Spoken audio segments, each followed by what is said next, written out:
just hand in hand, because these guys, they did in the streets, they sold the drugs, they did, the murders, they did the things like that. And hip-hop's biggest legends didn't just rhyme about gangster life, they lived it. Murder trials, prison sentences, FBI files, and street wars left behind a paper trail that can't be erased. Some rappers turned drug money into empires, others died in unsolved shootings, and a few still fight their cases decades later. This isn't mythology, it's history written in blood, courtrooms, and concrete murals. These are the 20 biggest gangster rappers in hip-hop history. Starting with number 2, Zero MC8.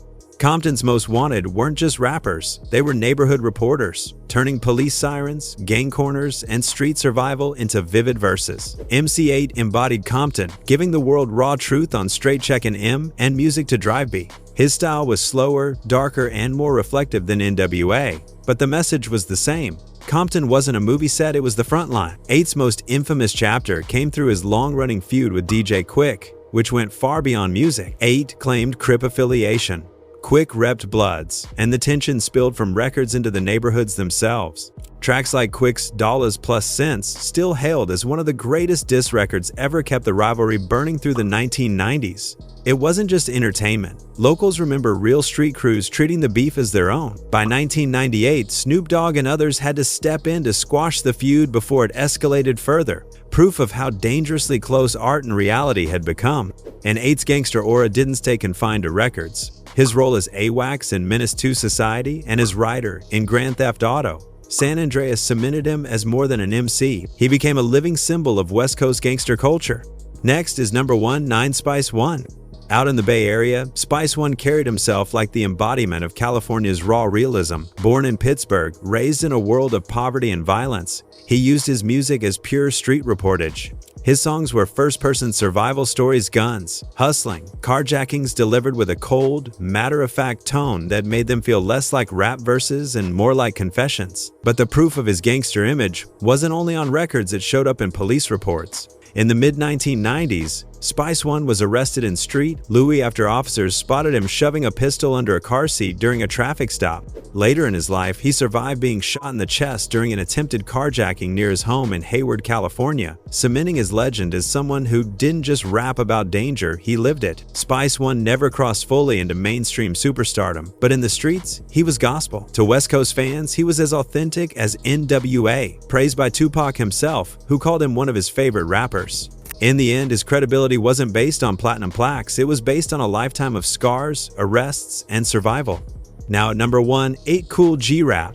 Kool G Rap didn't need to wave pistols on screen to prove his gangster credentials. He changed rap by inventing the entire blueprint for mafioso rap. Coming up as part of the legendary Juice Crew in the mid-1980s, he introduced vivid crime storytelling that made organized crime lingo, mob movie imagery, and street hustling rules part of hip-hop's permanent DNA. Tracks like Road to the Riches in 1989 referenced Al Pacino's Scarface years before rappers like Jay-Z or Raekwon turned those images mainstream. On streets of New York, G-Rap described poverty, stick-ups, and urban misery with such vivid detail that Rolling Stone called it a grim masterpiece.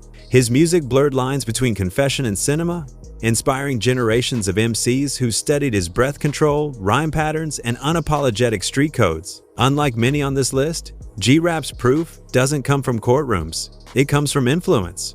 Nas, Eminem, and Biggie have all publicly named him as a major inspiration. Jay-Z borrowed his mafioso style for Reasonable Doubt, and Raekwon echoed his blueprint on Only Built for Cuban Links. If gangster rap is a house, Kool G Rap laid the bricks. He was the godfather of mafioso realism, decades ahead of the curve. Sliding in at number 1, 7 C Murder. Few rappers have ever lived up to their name as literally as Corey C. Murder Miller. As the younger brother of Master P and a star on No Limit Records, C. Murder had fame, hits, and a platform that defined late 90s Southern rap. But his career collapsed under the weight of real violence. In 2002, he was accused of fatally shooting 6-year-old Steve Thomas during an altercation in a Louisiana nightclub. The trial was chaotic, allegations of witness coercion, claims of jury misconduct, and years of appeals. But in 2009, a jury found him guilty of second-degree murder.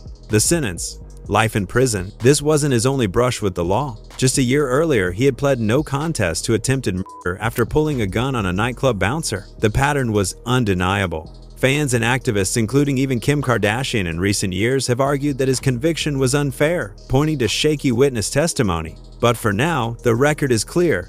Guilty verdict, retrial, guilty again. C. Murder's story is one of wasted potential. Once a Southern rap star, now he's a cautionary tale of how quickly the streets can swallow a career whole. Coming in at number 1, 6 Mac Dre. Mac Dre wasn't just a rapper, he was Bay Area royalty. Known for pioneering the hyphy movement and injecting humor and funk into West Coast rap, his career began under much darker circumstances. In the early 1990s, he was caught up in the FBI's Romper Room gang investigation and convicted of conspiracy to commit bank robbery. He served 5 years in federal prison, and even from behind bars, he found ways to record and keep his name alive. When Dre came home in 1996, he reinvented himself as an underground icon, releasing a flood of albums and building a cult following. But the streets never let go. On the 31st of October 2004, after a show in Kansas City, his van was ambushed in a hail of bullets. The vehicle crashed off the road and Mac Dre was killed instantly at just 34 years old. Rumors swirled that a rival rapper, Anthony Fat Tone Watkins, may have been involved, but no charges were ever filed. Fat Tone himself was killed the following year, deepening the mystery. To this day, Mac Dre's remains unsolved, leaving fans with nothing but speculation and grief. His story proves that in gangster rap, survival is never guaranteed. Up next at number 1, 5 South Park Mexican. Carlos Coy, better known as South Park Mexican or SPM, was one of Houston's most polarizing rap figures. In the late 90s, he built a cult following by rapping vividly about street life in South Park, blending Mexican-American pride with gangster narratives that resonated deeply with marginalized communities. Albums like Hustle Town and Power Moves, the table turned him into a local legend. But in 2002, his career imploded when a Houston jury convicted him of aggravated sexual assault of a child. The sentence: 45 years in prison. Since then, SPM has remained a lightning rod for debate. On one side, the court record is clear: guilty verdict, prison term, and a projected release date of 2047.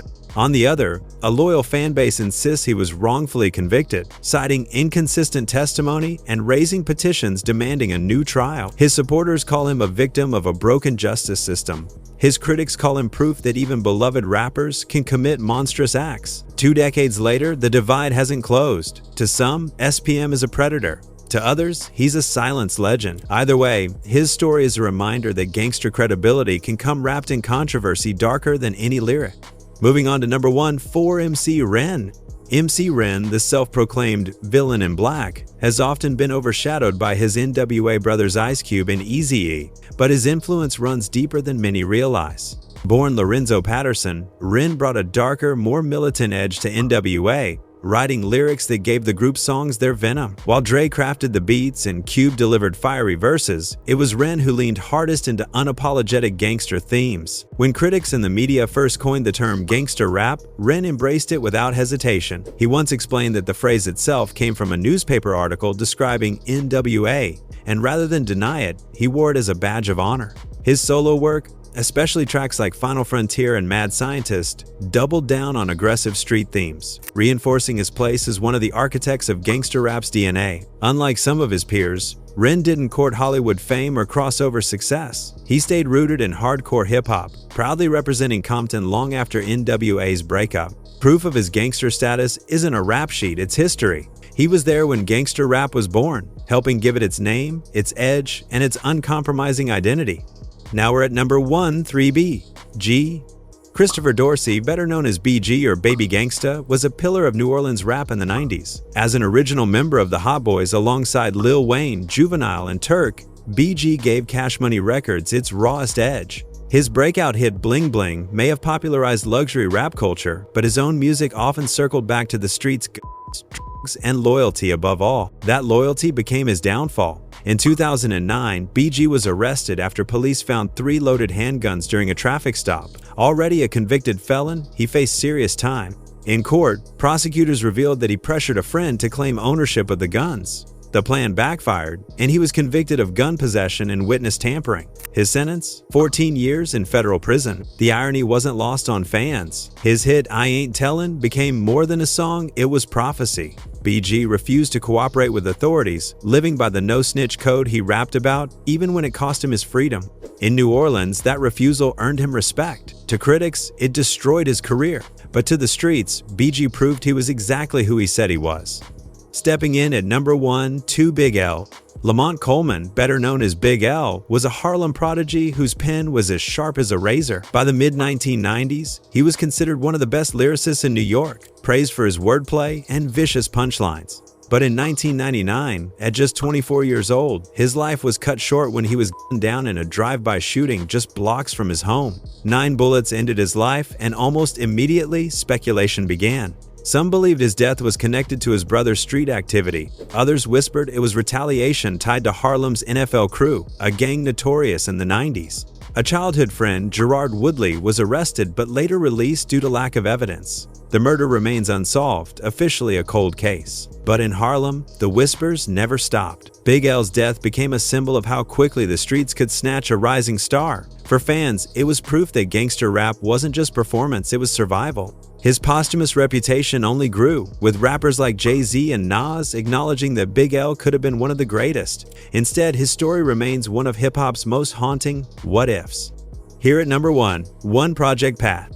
Patrick Houston, better known as Project Pat, is more than just 3 6 Mafia's older affiliate. He's Memphis street credibility personified. His rhymes, laced with tales of robberies, drug deals, and hustling, weren't abstract stories. They were lived experiences. And in the mid-1990s, the law caught up with him. In 1994, Project Pat was convicted of aggravated robbery and sentenced to 9 years in prison. In interviews, he has described how a co-defendant tried to cooperate with prosecutors, but he refused to name names. "I'm here to take my time as a man," he told the judge. That refusal, staying true to the no-snitch code, won him lasting respect from fans and peers. Even after release, legal troubles followed. In 2001, shortly after his breakout album, Mr. Don't Play, Everything's Workin' put him in the spotlight. He was arrested again for parole violation linked to firearms. Still, his gritty authenticity made him a cult hero. Songs like Chicken Head and Don't Save Her became Southern anthems, but it was his prison record that certified his gangster image. For Project Pat, gangster rap wasn't branding, it was biography, written in court documents as much as in rhyme books.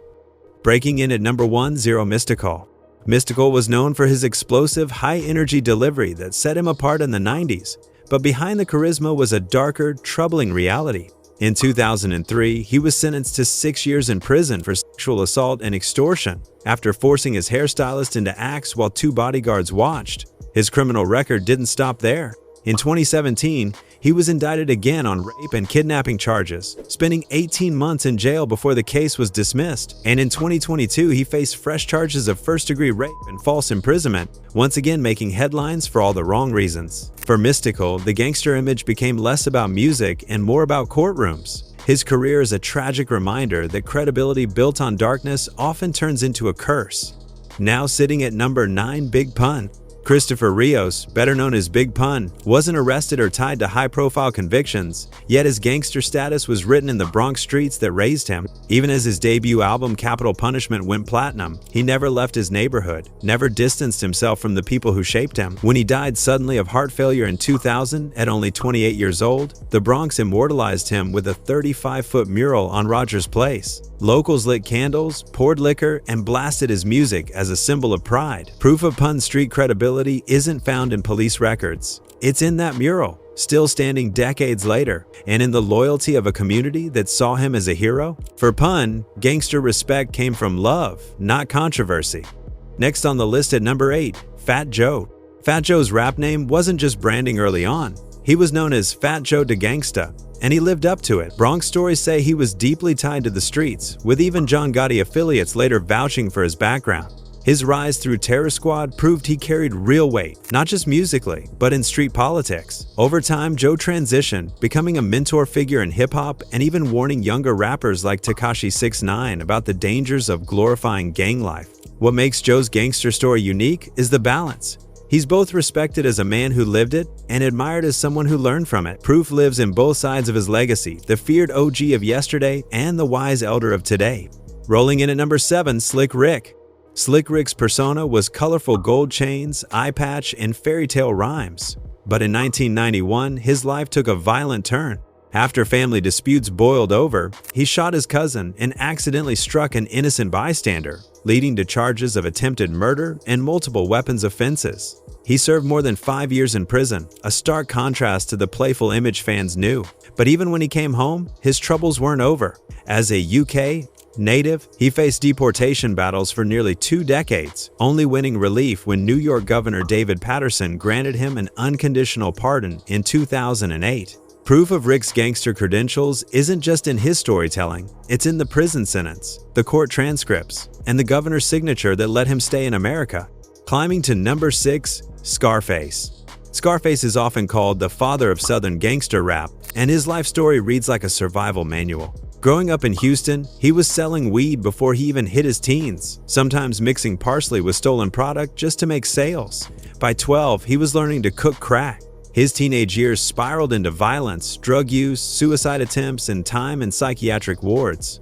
Instead of hiding his pain, he poured it into his music, turning trauma into raw storytelling. With the Ghetto Boys, he delivered classics like Mind Playing Tricks on Me, which revealed the paranoia and toll of street life.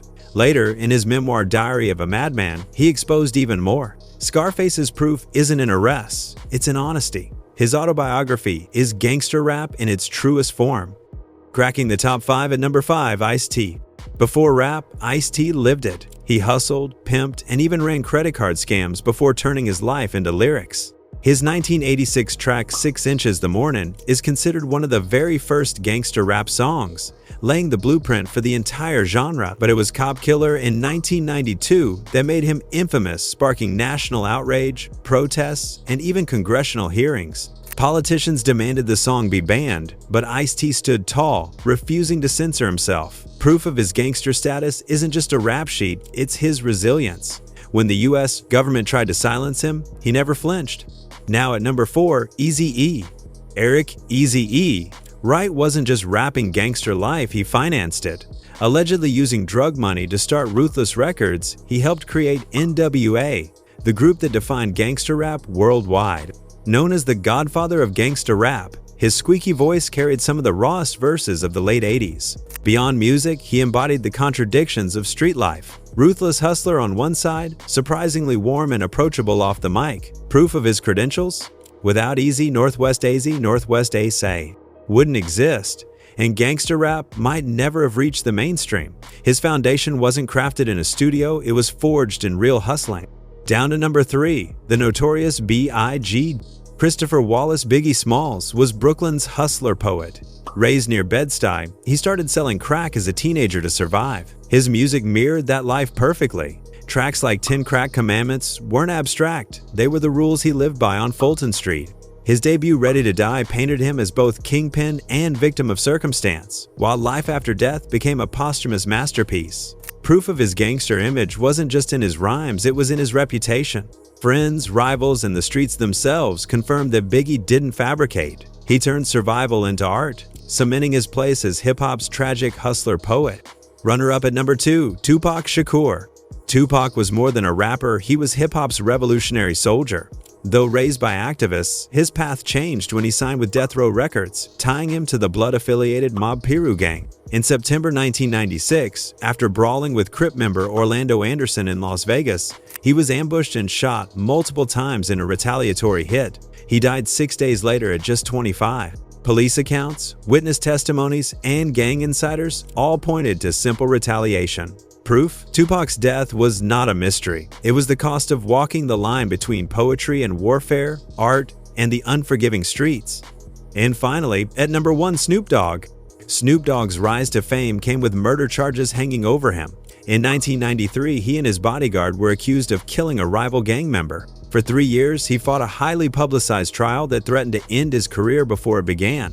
In 1996, he was acquitted, walking free just as his debut album Doggy Style made him a global star. Decades later, in 2023, the case was officially sealed, erasing it from public record. Proof? Snoop beat a murder case at the height of death row's chaos, then reinvented himself as an icon from Murder Was the Case to the Olympics. So what did we learn? That gangster rap's history isn't just about rhymes, it's about receipts. It's 8 versus Quick, courtrooms versus co-defendants, murals versus mugshots. It's Big Pun's neighborhood tribute and Snoop's sealed case. Now here's the question. Which entry shocked you the most? Was it C. Murder's life sentence, Mac Dre's unsolved killing, or Slick Rick's gubernatorial pardon? Or maybe it's the Bronx deciding Big Pun was gangster forever without any paperwork? Drop your thoughts in the comments, because in hip-hop, the case files never really close. They just wait for the next beat to bring them back to life.